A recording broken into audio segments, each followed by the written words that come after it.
Afternoon, everyone. Thank you for joining us again on The Player, the Coach, the Person. I hope you're all keeping well out there. I've actually realised I had a little count up over the past, 6 webinars. We've had people from 22 different countries tune in, so quite a good spread across the world. And I'm delighted to welcome yet another Crewe Alex player who's come through the system at the club that I was once at and have gone on to do very well for himself. So it's former Alex, Norwich, West Ham and England's centre forward, Dean Ashton. How are you, Dean? Good, thank you. Yeah, very well. Yourself? Yeah, good, thanks, mate. Did you get up to anything yesterday for the VE celebrations? Just a family thing, yeah. Obviously watched all the telly. I always think it's nice, especially with young kids, to make sure they watch all the ceremonies and look at the old pictures and old videos and things like that, and really sort of appreciate, what people went through back then, especially compared to the simple things we have to do now. Yeah, definitely. I mean, we think we've got a bit of hardship now, haven't we, staying in, but what people would have gone through during those periods. But so it's good to let the kids know we did the same out here at the flags and whatever. Didn't have afternoon tea or anything, but got the flags out. I'll go straight into obviously your career, and I mean, we were obviously different age groups at Crewe. You were 3 or 4 years younger than me, but so you went on to play with a lot of the lads that I came through with: Steve Foster, Rich Walker, a year younger than me, David Wright, Rob Hulse, Kenny Lunt. Not sure if there's any more, and then obviously a year above. I mean, Seth would have gone by the time that you came through, would he? Yeah, he'd left the first team, yeah, but obviously being at the club, I watched him quite a bit in the first team, and he went to the same school, to the same school as me as well, so I took quite an interest in Seth's career anyway. Yeah, I think he's just logged on under the alias of Neil Baker, so but yeah, I mean, how did you first end up at Crewe? We'll go straight back to those times. I mean, I was playing not that local to me, but in Stafford for Stone Dominoes, and then Stoke approached me to say, was I interested in, training with them? But they never really followed it up. I took one trip with my dad to their stadium one afternoon, and a bloke met us there, didn't really say much, didn't commit much, said if it was something I fancied doing, he I could come along and trial, but never really got back to us. And in that meantime, I then played for the county, and just so happened that the now England assistant manager, Steve Holland, was there coming to watch. So he obviously saw me play. I think I did really well in that game. I think I scored 3 or 4, and they took me off.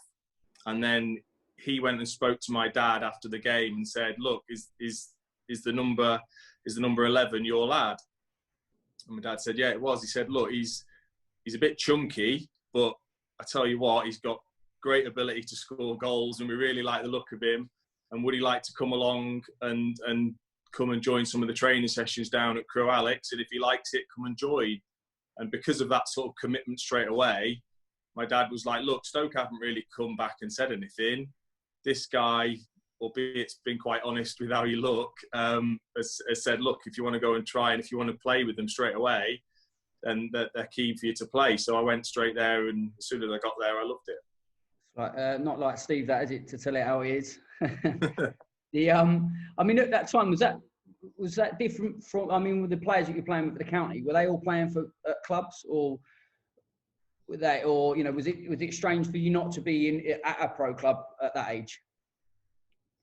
I mean, I never saw it like that, because I don't know whether it was because we're slightly out of the way in Cheshire in terms of you're not close enough. At that point, I don't think the likes of the big clubs would necessarily have all these little feeder coaching clubs that they then take from all around the country.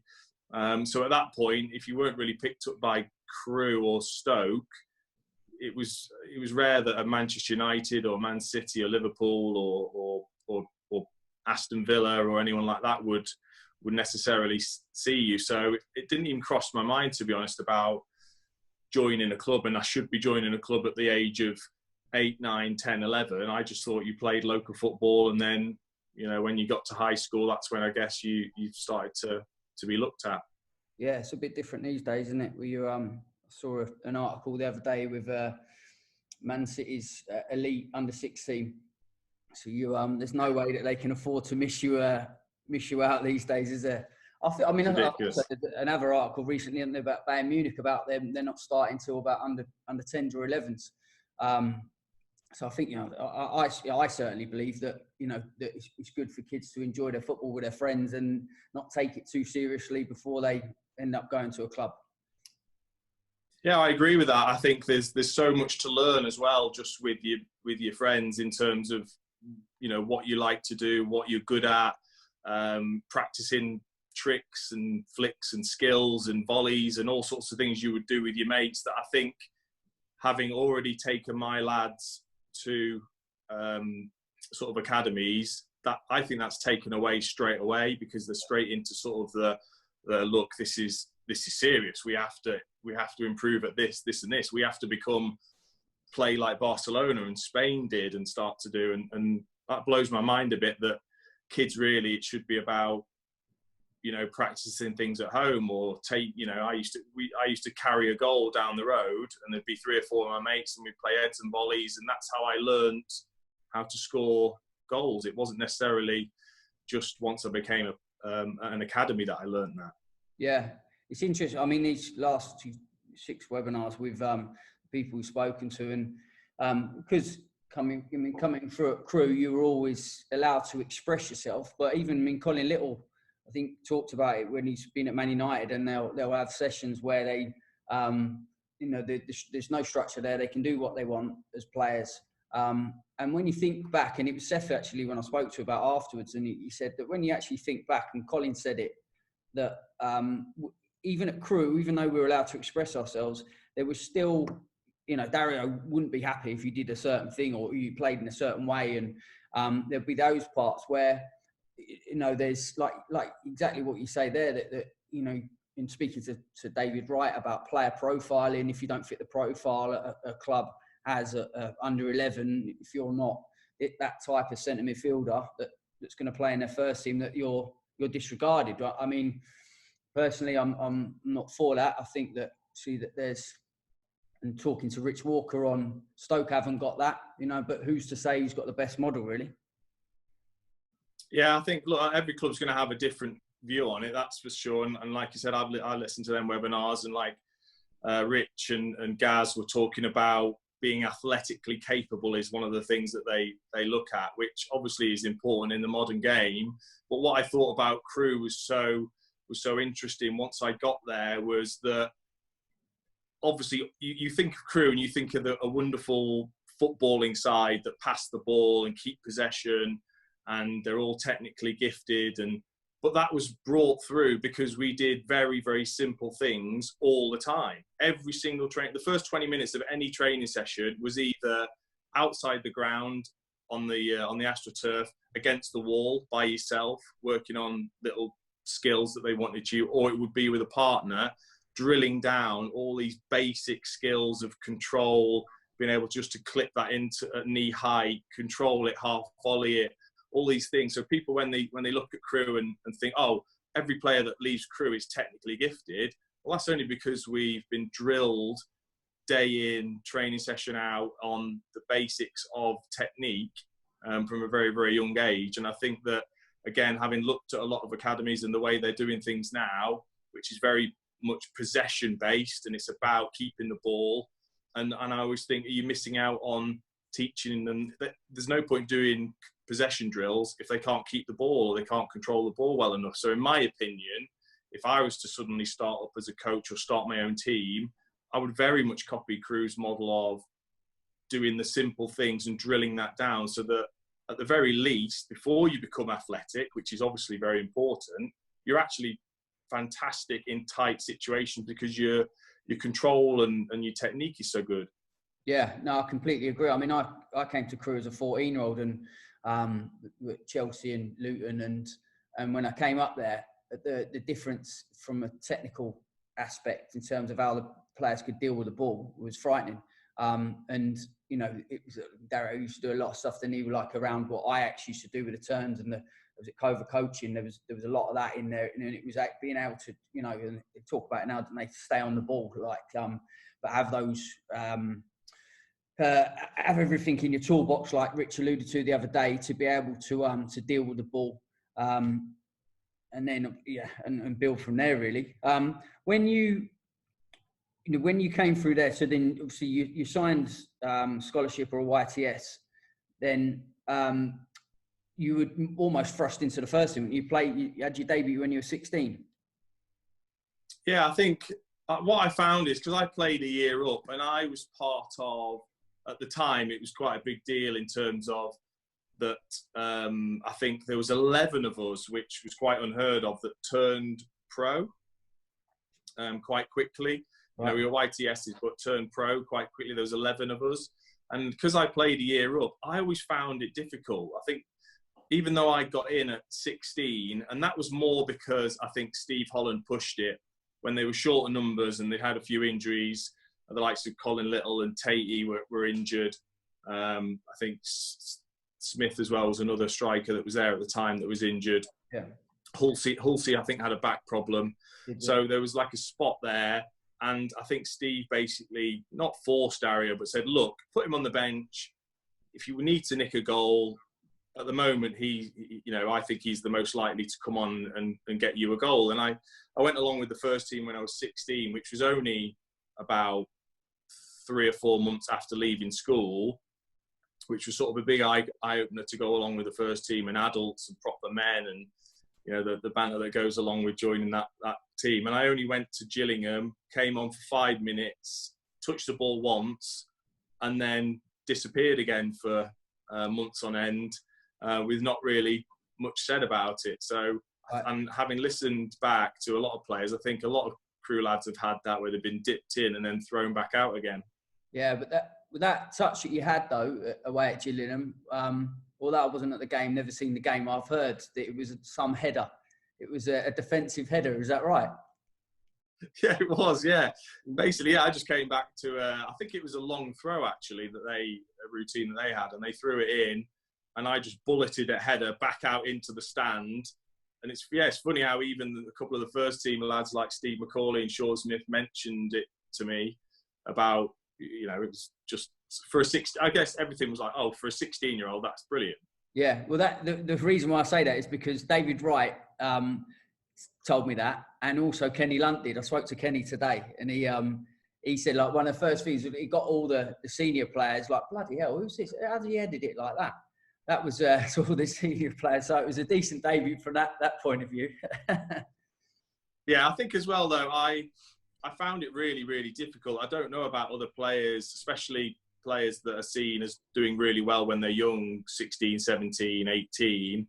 I thought it was so difficult. I went up and thought I was well out of my depth. Yet, then when I've heard people speak about when I came to the first team, how I looked great, I was physical, scoring great goals, a real handful. And I didn't feel like that at the time at all. I felt like it was a slog, it was a struggle. I wasn't particularly that physical anyway, and I certainly wasn't aggressive at all. So it surprised me then to hear that. I always felt like it was a struggle for me.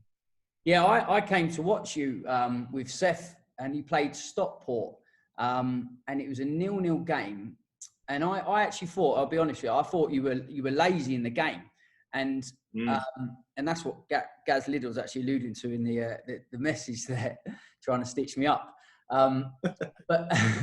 But in that game, I don't know if you remember it, but it was when Dario had a heart problem and Neil Baker was taking the team, and I think you Bakes had said something, shouted something, and you said something back, and then you know, put your cup so you couldn't hear him, and then he came flying down the with out of the bench and screamed and shouted something else, and then what, I don't know if you remember that game at all, and a couple of people have actually, I mean, I was going to talk about it later in the questions that have been asked, and said that have alluded to it in did Neil Baker have to have a word with you or around your attitude? They've said, I must be Crewe fans, but sorry, I won't finish. I'll finish it. Kenny Lunt, when I spoke to Kenny, he said that you when you were coming through, you had like from a growing or physical perspective, something that maybe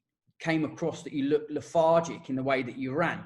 But it wasn't that. It was to do, obviously, with you becoming such a strong, big lad. Is that two questions in one there, really? I think physically I wasn't great because I hadn't put the work in. I mean, Crewe, historically weren't great in terms of worrying about fitness. It was about technical players and getting the footballs out. It wasn't necessarily about being fit. I think every player, certainly that comes through at Crewe, who then leaves the club, can't believe how hard other players and other clubs work. And so, especially because I was young, if I had any niggles, I was allowed to sit out. A lot of the times, Dario wouldn't mind me missing a Monday after a game on a Saturday if I felt a little bit stiff. And I think being allowed to maybe get away with that didn't help me. And certainly at 16 and 17, and 18 years old, you don't really know who you are. You don't know how far you can push your body. And I was I mixed between, probably there was some laziness there because I was tired. But also I was quite moody as well. So if I thought things weren't going right or Dario was on my back, which he was constantly on to me, now having finished and spoke to him after my career, I realised that's kind of what he's like, and he was only good doing it to improve me. But I'd get myself in a bit of a mood, and then that would filter into my game because I was in a mood, and therefore then I would almost be, holding myself back from getting the best out of myself. So actually, when I look back, I do feel as if I was good at that young age, but I could have been so much better if I actually knew about nutrition and fitness and getting the best out of my body. I think I could have been so much better.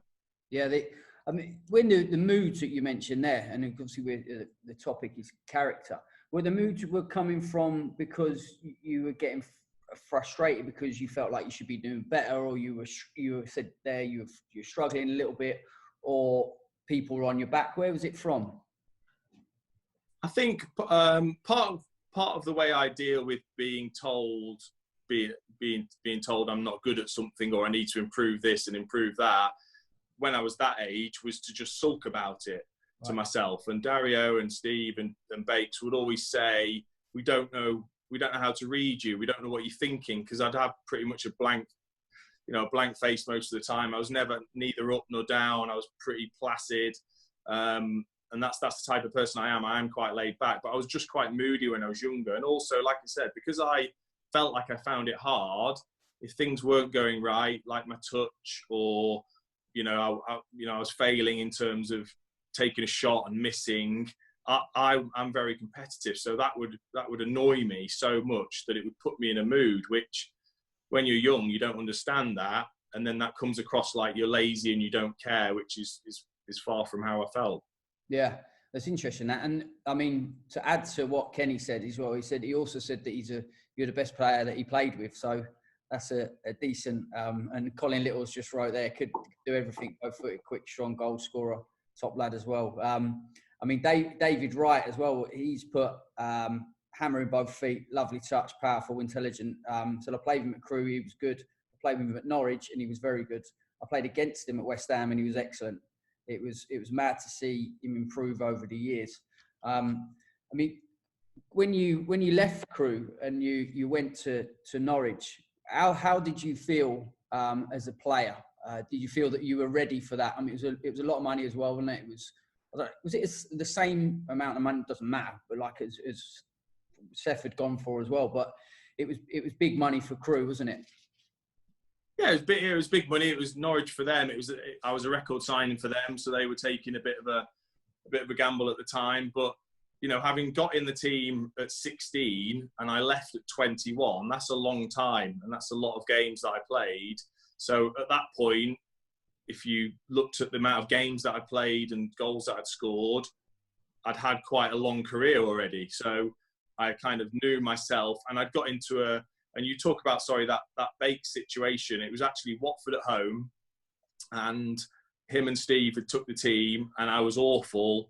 I was in one of these moods. I then, obviously, Bates came in. I mean, he didn't really have to say anything because he's a scary bloke as it is, but he really did sort of rinse me and just sort of said that I'll amount to nothing if I play like that, and if there's anyone in the stands looking, that's my chance gone of being a top player and stuff like that. And Steve as well, who was obviously one of my biggest fans and always stuck up for me, he even had a go at me. So I went home, looked at the video, and yeah, I couldn't believe how lazy I was, how disinterested, didn't get myself into the game, looked weak considering I was a big lad.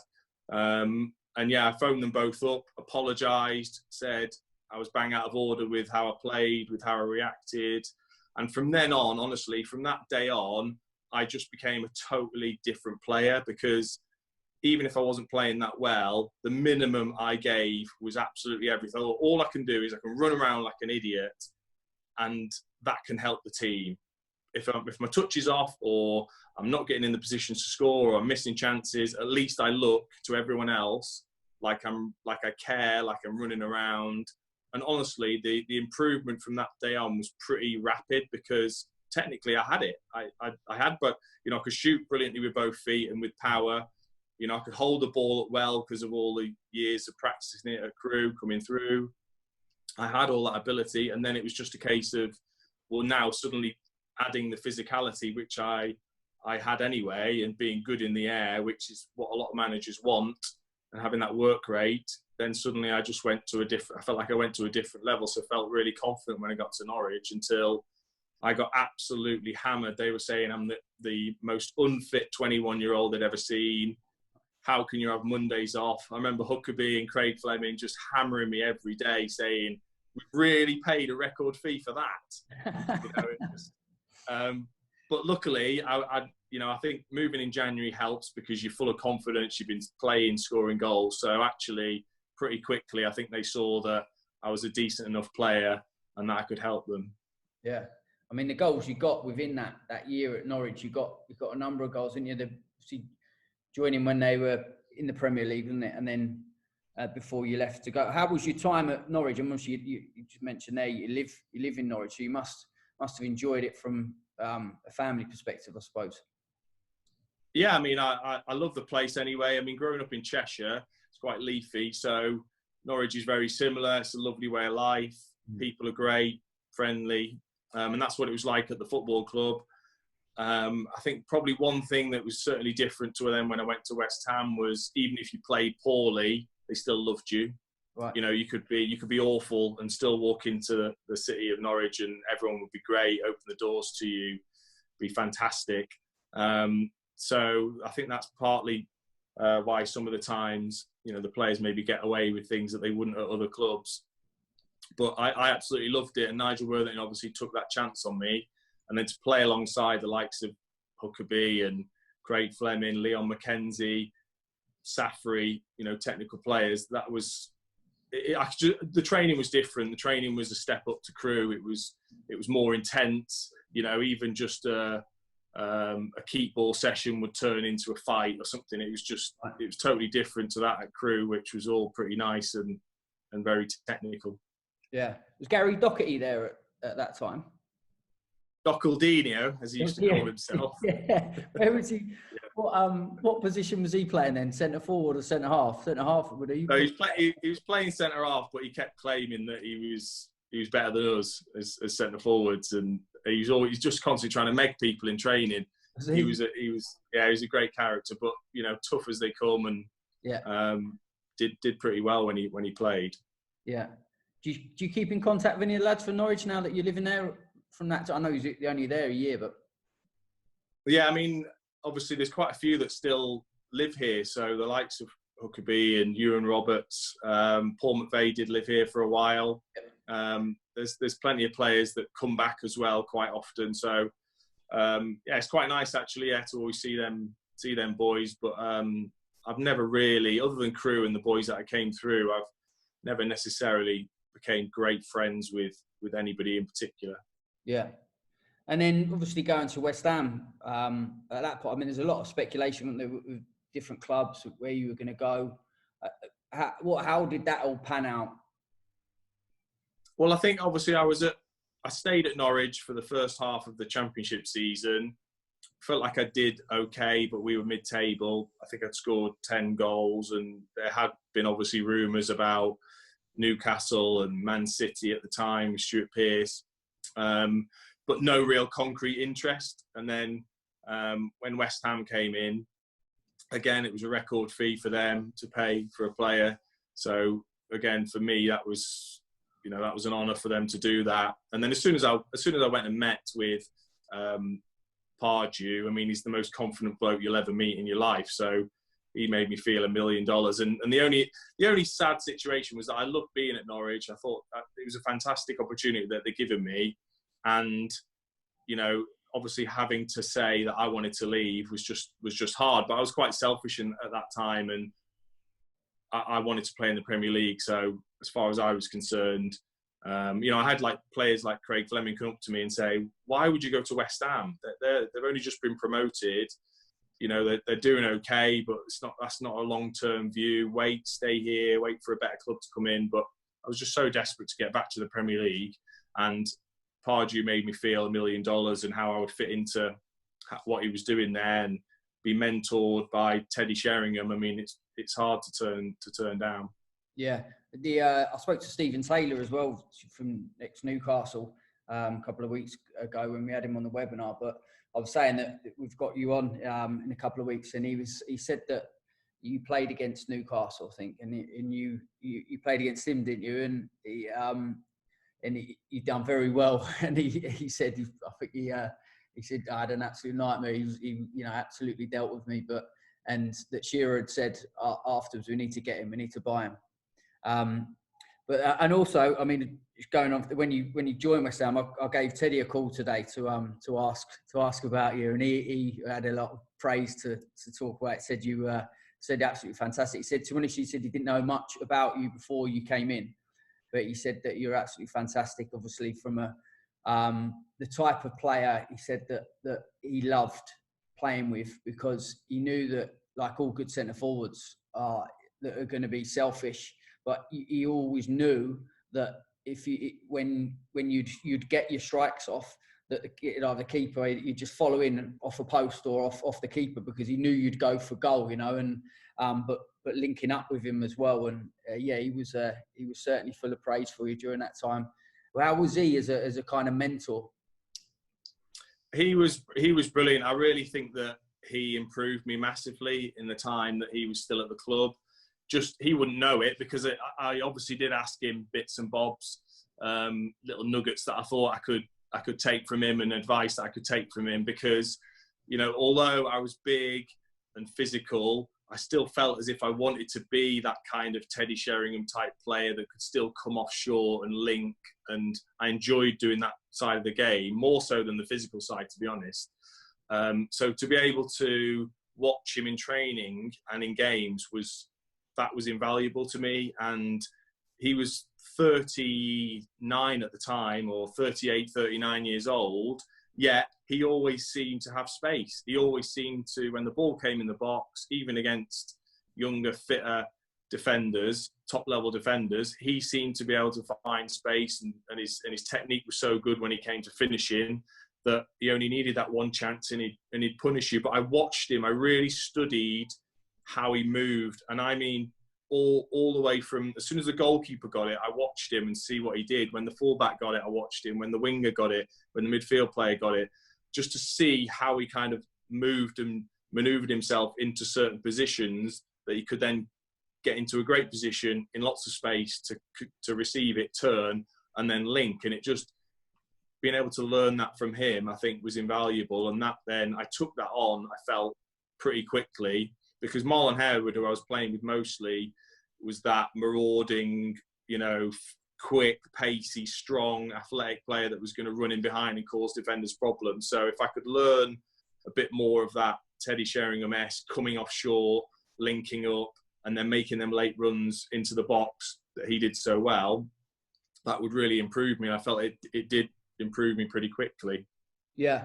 And when you first went there, Teddy was there, Marlon was there, but then it was a number of centre forwards there, Carlton Cole and Bobby Zamora. Was Carlos Tevez there? Was he there at the time you were there? He was there. He was there the season that I missed. I missed the whole season, and he came and played during that season. So obviously I watched him train and play. But yeah, there was lots of players. There was lots of options for the manager. Young players, young English players especially, who were desperate to impress and be in the team. So the competition for places was tough for the whole time I was at West Ham. Yeah. And the kind of the difference, obviously, going from stepping up from Crewe to a Norwich to a West Ham, in terms of the pressure that you felt being at the club, was there, and being, the Upton Park and the fans, and how was that? Worlds away. It couldn't have been further away from the Crewe days. Yeah. It was just so lovely, no pressure. I mean, Dario famously said, in a couple of the team talks that we had, he'd rather that the opposition were, complimentary about the way we played than necessarily winning ugly 1-0. He'd rather that the team was seen as this fantastic footballing side that won properly rather than necessarily digging in. Whereas as soon as you go to other clubs, it is win at all costs, forget how we play. If we're down, we're going to have to just grind it out, however it comes. And then the big difference is the pressure, like you say, is West Ham. If you have a bad game, there's 50 to 60 of them waiting outside the ground to tell you that how bad you were. And trying to get out of Upton Park, if you've ever been, is a nightmare as a player. Driving out, they're whacking on the windows, they're telling you what they think. So there's that pressure that comes, and I can see it still. I can see players just wilting under the pressure of the moans and groans of that amount of people. If you take a bad touch or you're not having a good day. But again, I think that's where that Bakes talking to, stood me in good stead, in that the least you can do is run around and I look at players like Antonio now. You've got Haller and Antonio. Haller looks brilliantly technical, lovely looking footballer, can score goals, he's big, but he looks lazy compared to Antonio. Antonio gives the crowd a lift. That West Ham crowd want to see someone that's going to give everything, that's going to run down, empty channels and chase balls and win throw-ins. It seems silly at the top level that should matter, but it did at West Ham. And that was the biggest thing I really noticed, was that pressure every single time you went on the pitch. You had to perform or they would crucify you. And on the flip side of that, what was it like when you're scoring goals and you're doing well? How was that? Well, I mean, you're treated, you're treated like a hero, like a legend, and that's lovely to have when it's going well. You've always got to keep that in the back of your mind, that the next game, no matter how well and how much they like you, if you're not playing well or you look lazy, they'll let you know about it. But yeah, I mean, it's just when you step up that level and you're playing in front of 30,000-40,000 people every week, then it's very, very special to be a part of that. And that's kind of why you get into the game, is to be part of them big games. Yeah. And the midfield players that you played with over the years, the ones that stand out for you from a technical perspective. I know that someone's actually asked a question, who's the most technically gifted player played with Crewe. We might come back to that a bit later, but who stood out for you with those, particularly you, obviously feeding off the midfield players, who stands out? I think when I first got there, I was majorly impressed with Jose Benayoun. I thought technically he was brilliant. He used to always see the pass. You wouldn't have to second guess whether it was coming or not, because he was very unselfish and would be able to find you with that ability that he's got. I think Nigel Reo-Coker was so underrated, and especially for a player like me, that if you have a midfield player that can burst and break that line of midfield, it forces a centre-back to come out or a full-back to come out and engage him. And therefore, that would just leave so much space for me to just basically drop off and get the ball off him, because he would just steam through midfields and then cause that mix up in the defence to give us spaces forward. So he was very underrated in that sense. And then when Scott Parker came in, he had a bit of everything. He had that real sort of determination and leadership of wanting to win, and get his, stick his foot in where it hurts. But also technically he was great, quick at turning, lovely passer of the ball, can get on the end of your knockdowns, to score goals from midfield as well. So I thought he really came in and sort of, showed he was one of the best players at the club at the time. And Mark Noble, who's obviously had a fantastic career, never been able to run, but always wants the ball, always looks to give it you, gives it simple, really tidy footballer. Never going to necessarily, pick a defence-splitting pass. But again, for someone like me who can just pull off a defender, come short, he'll just fizz that in nicely. So yeah, there was lots of players that were great to play with at the club. And that, again, when you get to a top club, you're playing with better players. It makes your job so much easier. Yeah, and while you were obviously at West Ham, and the 2006 comes, obviously the World Cup. Did you feel that you had a chance of making that squad? Or did you? I didn't really think about it, to be honest, because I'd only just got into the Premier League. I'd had half a season with Norwich, and now I was half a season with West Ham. I didn't really feel as if I'd warranted it as such. But then, obviously, when you see Theo Walcott get the chance out of nowhere, probably just because he was at Arsenal, to be honest, at the time, because he wasn't performing better. I mean, even ahead of me, Darren Bent was the top English scorer that season and didn't get a look in. So I thought, do I really deserve this? Am I top of the list to get into the squad? Probably not right now. And so it didn't really come as a big surprise that I didn't necessarily get picked for that. Yeah. And your time with England coming through the I think you play at every age group up to the senior squad. Yeah, I played from 17. 17 was the first age group I played, and then from there on I played all the age groups up to senior. And you had a good goal scoring record as well, didn't you, at that level?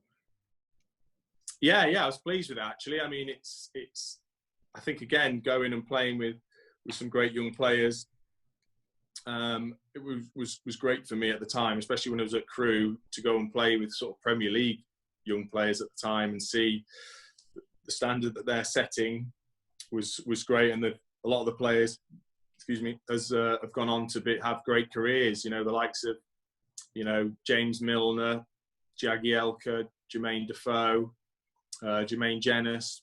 Right. Lots of top players.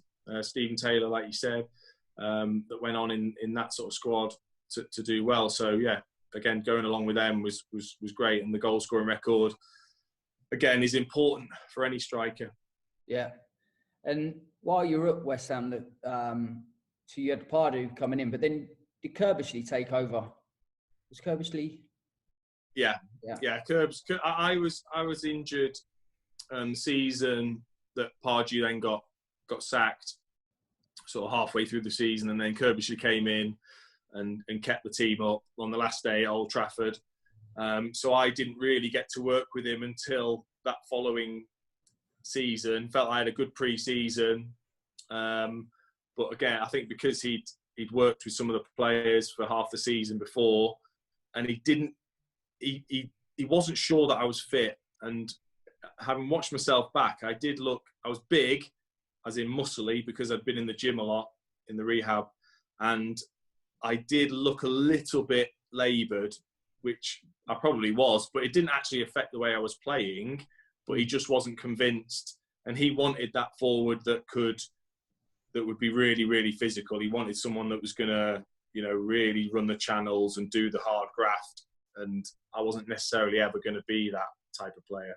Yeah, and the coaching staff that he had around. It was Kevin Keane. Was he with Kerbishley or was he with Pardew? I think he was there. He was there underneath most of the time, to be honest. Yeah. And Kev only really came in towards the end, I would say, of my West Ham career, with a bit of Kirbishley and then a tiny bit of Zola. So I did. But I mean, Kev Keane used to do some great little sessions that we enjoyed, but he was more sort of working with the reserves rather than the first team at that point. Yeah. And in terms of like the actual training session, you mentioned intensity, but stepping up then from Norwich to West Ham, how did you find training in comparison? I mean, I learned that you have to start training how you're going to play, and the standards go up. You know, the better club you go to, the more intense the training is, and the more the manager wants from you in training. But what I found interesting was, as soon as I left Crewe, where you've got a manager and a coaching staff where all they want to do is improve you and work on things with you, and then I went to Norwich. Nigel Worthing is not interested at all of improving you. Right. It's about a Saturday. It's about getting the team right. Go to West Ham Pards, not interested in doing one-to-one. What do I have to work on? What are the little things I'm having to think about every single week? There was none of that. It was about the team. Curbs was exactly the same. It wasn't about improving you. And I like Pardew because he wanted to play, you know, attacking football. It was all about the forwards, really, when Pards was in charge. And I think that's why we had an exciting team and did well. And then when Curbs came in, he was the total opposite. It was more about, you know, we start with a clean sheet. It's about having a defensive unit, and we did a lot of shadow work where there's either one ball involved, and as you pass it along, each player has to move into the right position, or the opposition have it, they move it to their left back. Where do we have to be? And especially for a forward, it's just like soul destroying to have to do a lot of that. And even at times when we were doing the shadowing, I remember one particular drill we did, and he played it into me, and he wanted me to realistically take a player on and shoot and score, but there's no one there. And I just found it a little bit soul destroying. And he came over and went, no, that's not how you do it. And then he did a little step over, and I just found that quite hard. But obviously it worked for him, and we were a lot harder to beat under Curbs than we were under Pards. But the training for me personally was just so boring. Yeah. And the time when you got, you picked the injury up with England, and then you had a full season out. Is that right? Yeah. And how was that? Dealing with that at the time at the club. Just in terms of obviously seeing other forwards come in as well. Were did you know at that point that you're going to get back to a certain point, certain injuries, you know you're going to be out for this amount of time, or with obviously what it ended up being, but was it a frustration there because you didn't quite know how long it would be? It's funny. I obviously the devastation first of all was in your second training session with England, you break your ankle, and so you're going to make your England debut the next day. That alone is hard enough to take. So, but then at the time, you get the X-ray, ankle break. Okay, they're saying 3 to 4 months before you're probably back running. So at the time, that was August. So I thought, okay, I can deal with this. Christmas time-ish. You're still going to have a good half of the season. I was in the best shape as well that I'd ever been in terms of physically. I'd really had a great pre-season. So to lose all of that to the injury, but then the way I broke it was really unusual. The damage I did to my actual ankle joint was more so than it first anticipated. And I am a big unit, so any joint is going to take a lot of pressure on it. So I really struggled. I struggled with scar tissue disappearing. I then had to have another operation. So what was meant to be 3, 4, 5 months turned into a 15-month sort of hell of a roller coaster just to try and get back. And even then, I got back, which I was proud of, but I wasn't the same. I was never the same again. I used to jump off my left foot and I couldn't jump off it anymore. I used to obviously strike the ball brilliantly with my left foot, couldn't strike it anymore. I had to curl everything with my left. So I did have to adapt my style a little bit in that sense, which was really, really frustrating. But I didn't really care because I'd got back playing, and that was the most important thing. But I feel as if obviously West Ham had a bad start, and I felt guilty about that because I felt like I could have made a difference. But then obviously once you get all the media and stuff surrounding Carlos Tevez and Mascherano coming to the side, and that kind of took over, you know, things obviously went well and they survived. So luckily in that sense, you know, I certainly didn't have to feel guilty if they got relegated and I wasn't there to help. But as any player would know, working in the gym and watching players go out and train is just soul destroying. Yeah. When you finally make your debut for England, in your head, are you, what are you thinking? Because you know you've had this terrible injury, you know you're not the same, but do you think that you're going to go on and get a number of caps, or was it in the back of your mind that shit, I've only got a certain amount of time, I've got to make the most of this? No, I felt like I was getting better. I was getting better all the time. And when I eventually got that call back up to the England squad, I'd had a full season, albeit I hadn't played that much because Kerbishley didn't really want to start me. But I played enough and I trained enough, and I had a good pre-season before that England. I'd had a good season before the end of season England camp. So even though I'd obviously had to get rid of some of the parts of my game, I still felt like I was good enough to be at that level, and that things would get better as the years went on with my ankle, and I could still have a really, really good career. Obviously going away and walking into a dressing room with, you know, Beckham, Gerrard, Lampard, Rio Ferdinand, John Terry, Joe Cole, Ashley Cole, Rooney, you know, you have to make sure and feel like you're good enough, or else you're just going to get, you know, swallowed up and spat out, because the training level was just mind-boggling when I got to England compared to any sort of club training. It was just, the standard was so good. Players that you looked at and even played against and thought they're good players, but wow, Beckham, what a player Beckham was in terms of, you know, great engine, run all day, but technically, even in the little 5-0s and the little keep, he was fantastic.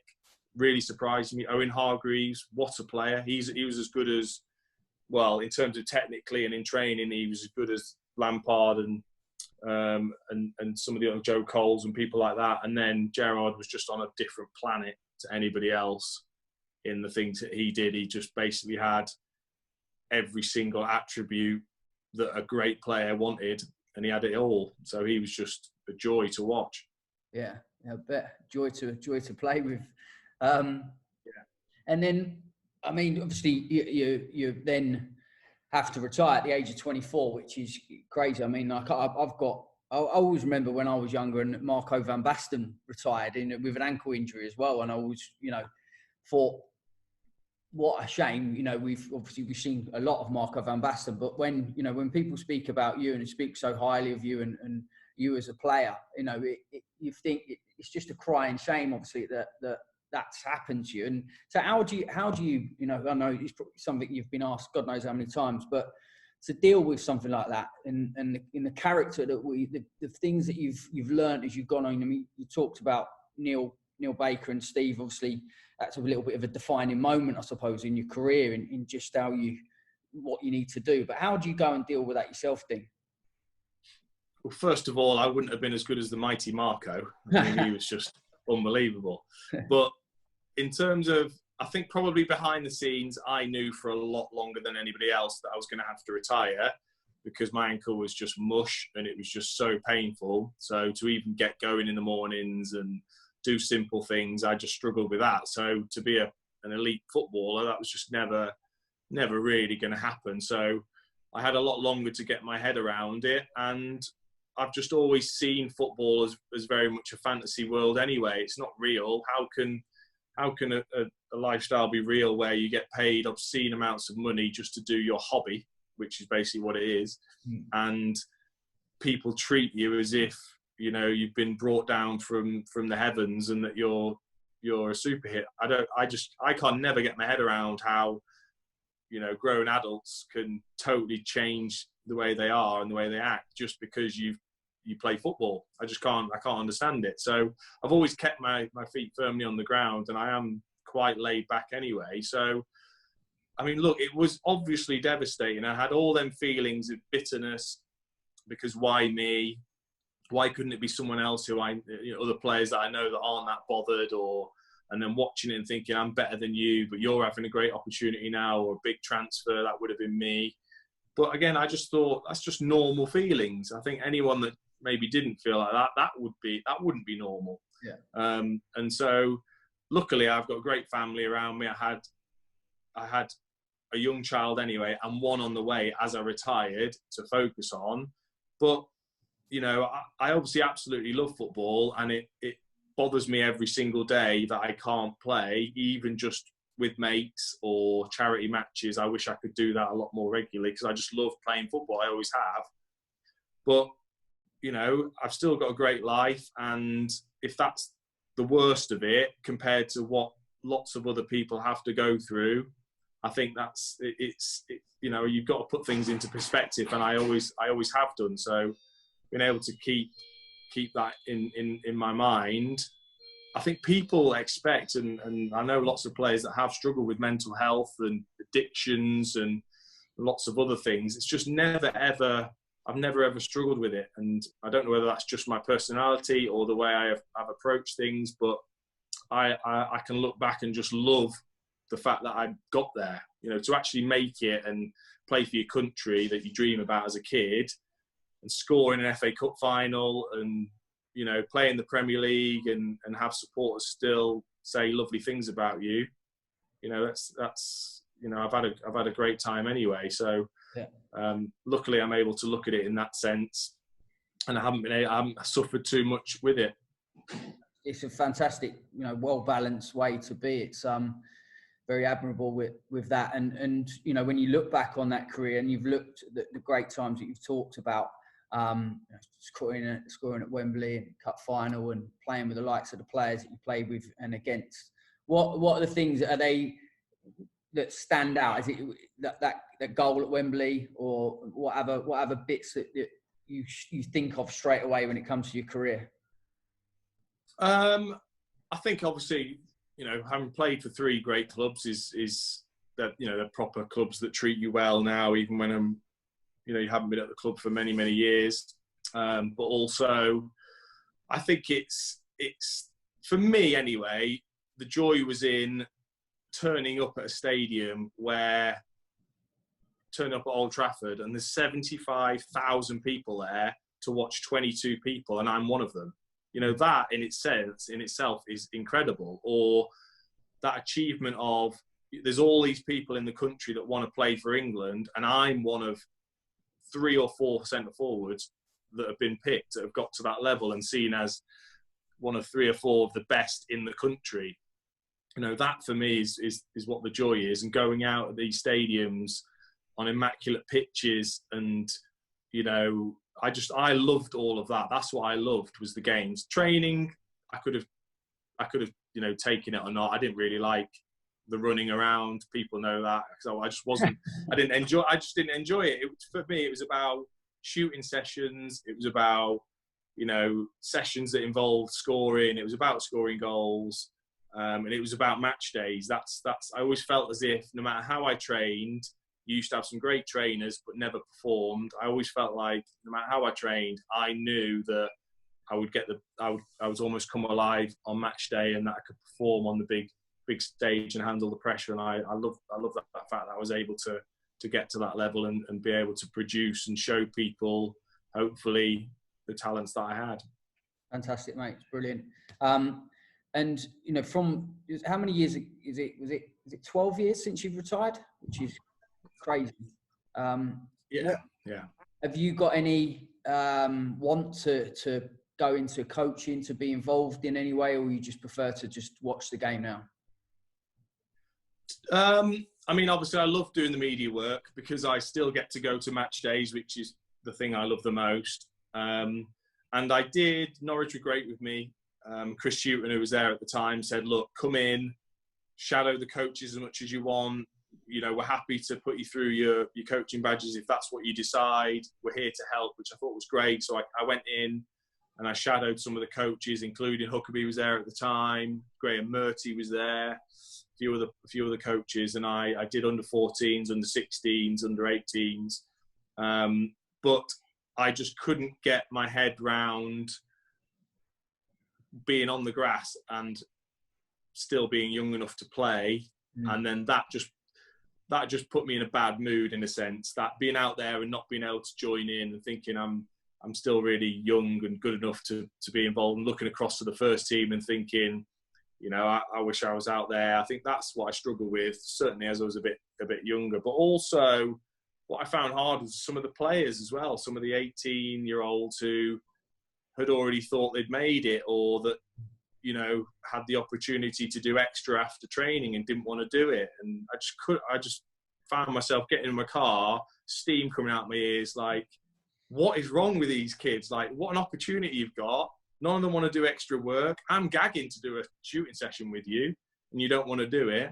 And I couldn't get my head around it. And then that infuriated me to think, I'm not allowed. I can't do it. I've had it taken away from me. Yet you've got an opportunity, and you don't want to take that opportunity and give yourself the best chance to be a footballer. Because if you do, it's the best job. It's the best job in the world. So that I just ended up getting in my car every night and being frustrated, and that's no place to be, really. So whereas with the media side, I can go along, I can love my football, I can really enjoy it, and get a lot out of it. Brilliant. I'm going to go into some questions now. There's quite a number on the webinar chat. I'll ignore a lot of them. Little people, and then there's a few on the Q&As. But a couple of people have written that Neil Twizzle. Twizzle's put, who was the worst centre back you faced? The worst centre back? Yeah. Oof. Probably Sodji in training. Sodji, yeah. Yeah. And then Tim Robinson, he's spoken about the Neil Baker thing, so it's great. I'm sure quite a few people will be, it's nice for them to hear that. Has put, how many caps for England should Kenny Blunt have got? If it was done on, if it was done on technical ability and being able to find players and assist players and that sort of thing, then he would have got. He was as good as most of the players that I played with. He was technically excellent. He just didn't have the body for it. He didn't have the physique for it, and he never was gonna quite make a massive career because of that. But technically, he was outstanding and one of my favourite players to ever play with, because he would always find me. Yeah, he's a fantastic, such an intelligent footballer, wasn't he? And did Rob Hulse have it in him to be a top-class physio? I think we've got that twice as well, but I'm not sure it's the same person. But Hulse actually, is he a paramedic now, or is he a physio? I'm not sure what he's doing. I'm not entirely sure. Obviously, I know that he's qualified as a physio. Whether he's doing physio work in hospitals, possibly is where he's at. I'm not entirely sure. I don't think many people particularly keep in touch with Hulsey, but people will probably say, yeah, me and him probably would know quite a lot about being a physio, the amount we were injured. But I tell you what, as a player, he was someone great to play alongside, and also he had that I felt like he had the edge, the nasty edge that I needed if I was going to be a top player. He already had it in spades, and even players that he played with, when he then played against them, he was horrible to them, and he used to stick the elbow in and what have you. And I love that side of him, and I was jealous of that side of him. And it's only recently I watched a lot of the highlights back from them seasons, and he had so many more chances than me in most of the games, because he was willing to stick his head in, and the amount he used to work, his work rate was incredible. Yeah. Someone's put on here, I'm not sure who this Neil Baker is. There were 4 players made their Crewe debut at 16, 17 and went on to play for England. Rob Jones, Danny Murphy, Seth Johnson and you, Dino.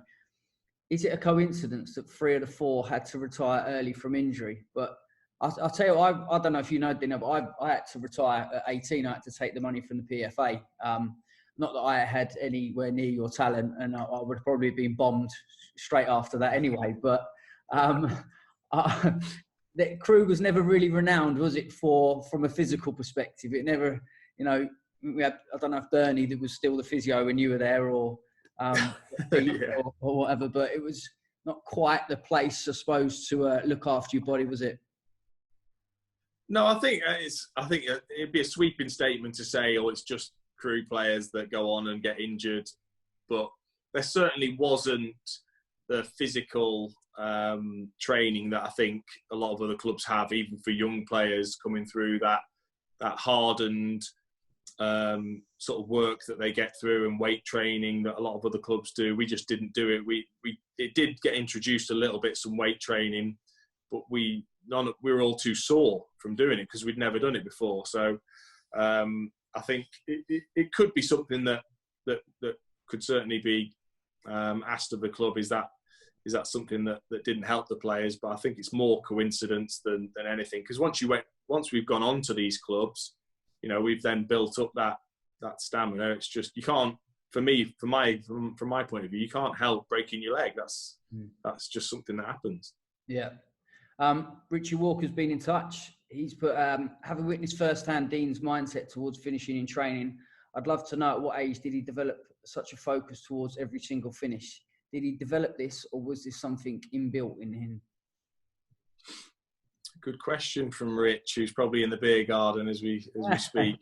I think, again, like Rich talks about, say, there in that question, that did I work on a lot of my finishing and things like that? And I would say, of course, I did all the drills that every other forward did. I didn't do any extra than anybody else as such. I was lucky that I'm gifted, that I'm good with both feet anyway, just naturally, because I think possibly because my mum's left-handed, that maybe that helped in the sense that I'm good with both my left hand and my left foot as well as my right. But also, no, I think a lot of it was just instinct. And I remember, especially with Dario, he used to say, it's all, you know, the amount of power that I had in most of my shots anyway. If I look back on a lot of my goals, a lot of them involved, you know, just hammering the ball, working on keeping it. The main thing I always used to just keep tiny little reminders in the back of my head was obviously keep it under the bar. Would be a lot of the times I would aim at the goalkeeper, right, because the likelihood is he's going to dive out of the way. Because if you watch most goalkeepers, as you strike, they'll pick a side, for example. So if you were to aim right at their chest or at their head, the likelihood is they're going to dive out of the way. Or again, I would look at just to each side of their leg. Whereas I think a lot of people look at corners and that sort of thing. But I just thought, and a lot of the goalkeepers like Rob Green, Darren Ward, I remember, used to say, your shots are that powerful that just as long as you miss us, we can't really react enough to save it. So that was something I kind of worked on, was looking at how goalkeepers react when a player's taking a shot. You know, do they dive out the way? Do they stand big? And then trying to get like a little catalogue in your mind of what goalkeepers tend to do, and then working from there really, rather than just, you know, hammering, oh, I've got to work on this finish and this finish and this finish into the corners with no goalkeepers in it, and just work on it. I found that quite mind-numbing. So I tried to look more at, you know, specifics of what goalkeepers do, and then how best can I use my power in my shots to get it past goalkeepers. Yeah, I was watching your goals today, like a number of goals at different clubs today, and like you say, you look at them and you think, like, there's a lot of goals in there. You think keeper's got to do better there, but then when you watch it again, you think, Jesus Christ, how hard he hit there? And that's if it's right foot or left foot, the pace on the ball that you're hitting it with, it's no wonder the keepers, you know, can't do better, because it's that close to him that So yeah, good one that for the centre forwards. And I mean, Cole Little's put, did Dino receive the coaching to improve players at any other club than Crewe? But I think you kind of answered that in the fact that the managers you worked under, didn't you? There was never any of that, was there, when you went on to the other clubs?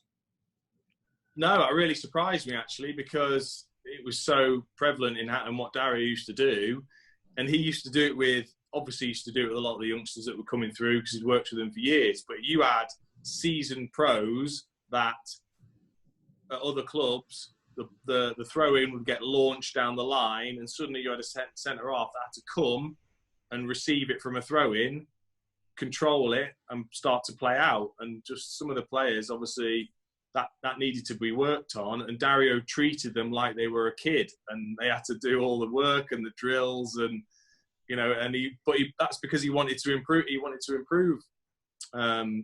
improve them and get them playing his way. Whereas at other clubs, it just wasn't like that. They just, I think more so, the sort of support staff would kind of work with you and try and improve, but not a lot. It was almost like, oh well, you're in the Premier League, you're almost complete. Yeah. You know, you must be a good player to be in the Premier League. But actually, especially if you're still young, players should be worked with constantly from all the coaches in the club, really. And that surprised me that most managers didn't bother. Yeah. Brilliant. Yeah, Matt Henman, who I know Matt done some work he was at Norwich, he's now out in Dubai. But bearing in mind, you said you were not the most athletic when you were younger. If you had been involved at bigger clubs' academies, do you think you may have drifted and not gone on to have the career you've had? Do you think that's an issue for Norfolk lads in a one-club county? I think certainly Norfolk compared to Crewe and Cheshire is different because, like you say, there's so many clubs in and around, especially where I grew up. Whereas Norwich, yes, if you don't get in at Norwich, then you're having to travel a long way to find your football. But I think for me, really it's hard. Really, I think Crewe especially. I think looked at a lot of the kids that were getting dropped out of the sort of Manchester Uniteds and all of these bigger clubs, and I think for a lot of players, a club like Crewe or other clubs that are maybe lower down from your Premier Leagues and your Championships, for example, is a better place for players to start than necessarily being at a top club. And I think Crewe especially are different to probably any other club in the Football League because they're willing to give you a chance as a young player, and they'll give you 30 games. It's not like most clubs where you get one game or two games at the top clubs and then you get a chance. If you don't take that chance, you're out. Whereas Dario would go, right, we've got a player here who we think's got a good chance. Well, he's going to give you 30 games, 30, 40 games, or the whole season to really give you a chance to see if you can make it or not. So I think a lot of young players, of course, they want to look and think, I want to be signed by Man City or Chelsea or Man United. But actually, if you look a bit closer and look to teams, especially lower teams that are playing younger players, likes of, I don't know, Rochdale's another great example, who keep playing their young players, that might be a better route. And I think having been through that route, it works for a lot of us. Yeah, certainly does. I couldn't speak any more highly of the club. Both Chris Lowe and Chris Mason, similar question. Most memorable goal you've scored in your career, Dino, and does Dino have a standout favourite Crewe goal? So my favourite Crewe goal is definitely the one against Gillingham at home when I was like 17 and got it from a throw-in, and then Cruyff turned a couple of defenders and just absolutely bulleted it left-footed into the top corner. That's definitely my best Crewe goal, I would say. And then what was the other question? Just a favourite goal in your career. Favourite goal.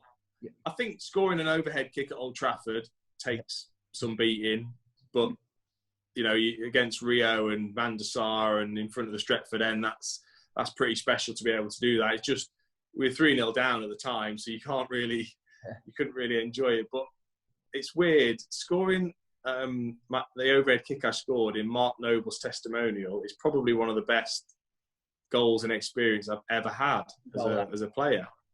Yeah, and because Kenny Lunt said to me earlier as well, he said you nearly scored an overhead kick in another testimonial. He played in with you. He hit the bar or just went over the bar or something. Oh yeah, possibly. Yeah, we played against, I think, Sandbach Town or something like that, and I think I just whacked one over the bar. But I used to love all that sort of stuff. The spectaculars, the Mark Hughes style volleys. I used to practice them all the time. Yeah, brilliant. I mean, there's a couple of, so I've missed one. Chris Hughes has sent a couple. As a West Ham fan, I was so pleased to see you get your well-deserved England call-up.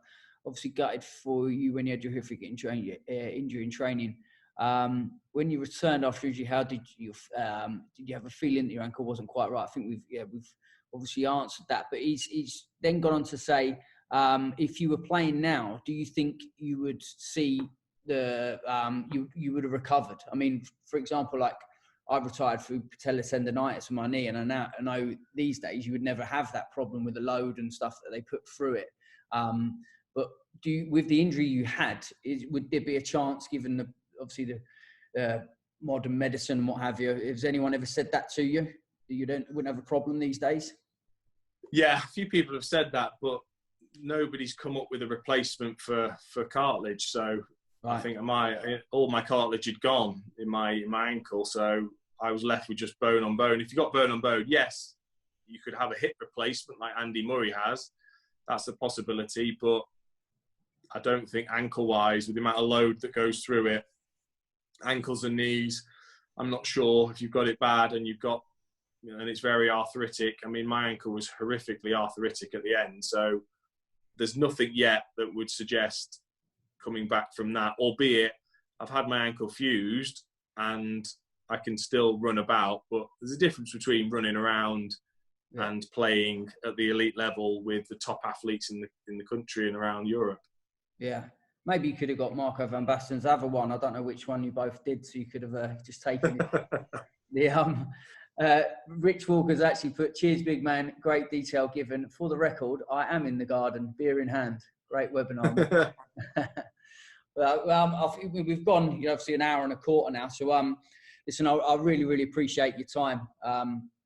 It's been great to speak to you, and a real fascinating insight into your career, mate. I mean, there's so many proud memories there to take, and obviously for your boys, I see the videos of your boys watching you and stuff. It's that's great, and obviously I look forward to the next testimonial on you with an overhead kick somewhere.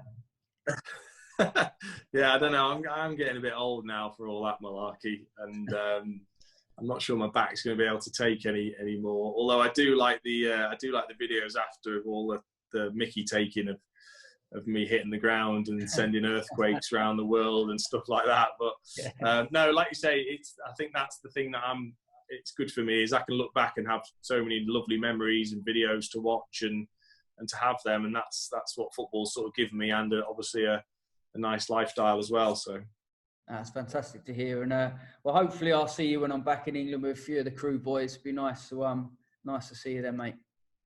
Yeah, definitely. Yeah, nice. All right. Thanks, Dino. Thanks a lot for your time. Take care. Pleasure. Thank you. Cheers. Cheers. Bye.